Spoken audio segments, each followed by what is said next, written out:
a legend that passed away in recent weeks, Bobby Charlton. Oh, yeah. Who, of course, one of the all-time greats, lifted the World Cup in 1966. And when you think of his story as a footballer, from the Munich air disaster in 1958 to winning the European Cup in 1968 with Manchester United, that was when everyone thinks, I suppose, of England in that 66, the likes of Bobby Charlton and Jeff Hurst, they come to the forefront.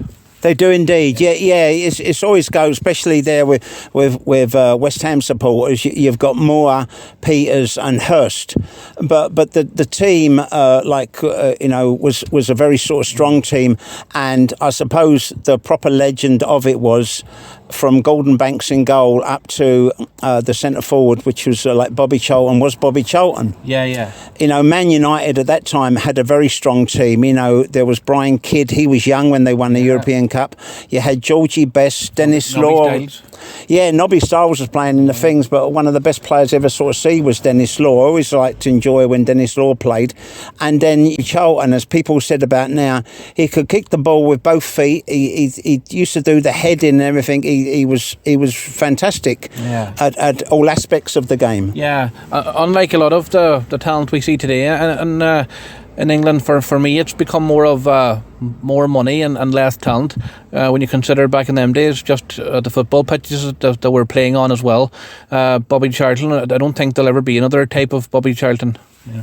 No. I don't think there will be. There somebody did comment on the radio the other day, would there be another Bobby Charlton, or how would he have got on in the modern game? He would have done okay because he did have everything that a footballer would need, he wasn't only just attacking, he could defend and everything else, and he was good on both feet, so he was well balanced and the things. And you do see a lot of games now where the radio presenter or TV presenter say, well, so-and-so has to get it onto his good foot. That there was none of that back in the day, that they would all, just as soon as they got an opportunity, like one of the best players again from Scotland was like Peter Lorimer. And when Peter struck the ball, watch out. Yeah.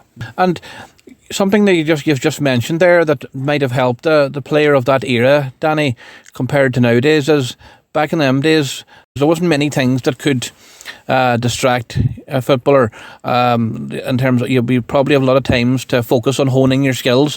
Nowadays, yes, they're training, but there's so many different other distractions, Danny, in football today, including like social media, what people are saying after games, how players spend their times. Like a lot of footballers now aren't even having their professional footballing career as their main job.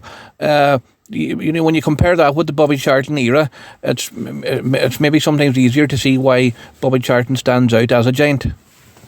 Well, it's very true, Tony, because again, I just recently heard Liam Brady talking about that. He was in charge of the academy at Arsenal, and he says youngsters today, though, that they would rather, in a way, rather than hone their skills, would practice their skills online or in video games, doing it that way, rather than do. But you see, the thing with the likes of Bobby Charlton and them other players there, it was a way, not true poverty, but getting out of poverty. That they wasn't well paid, nothing like today.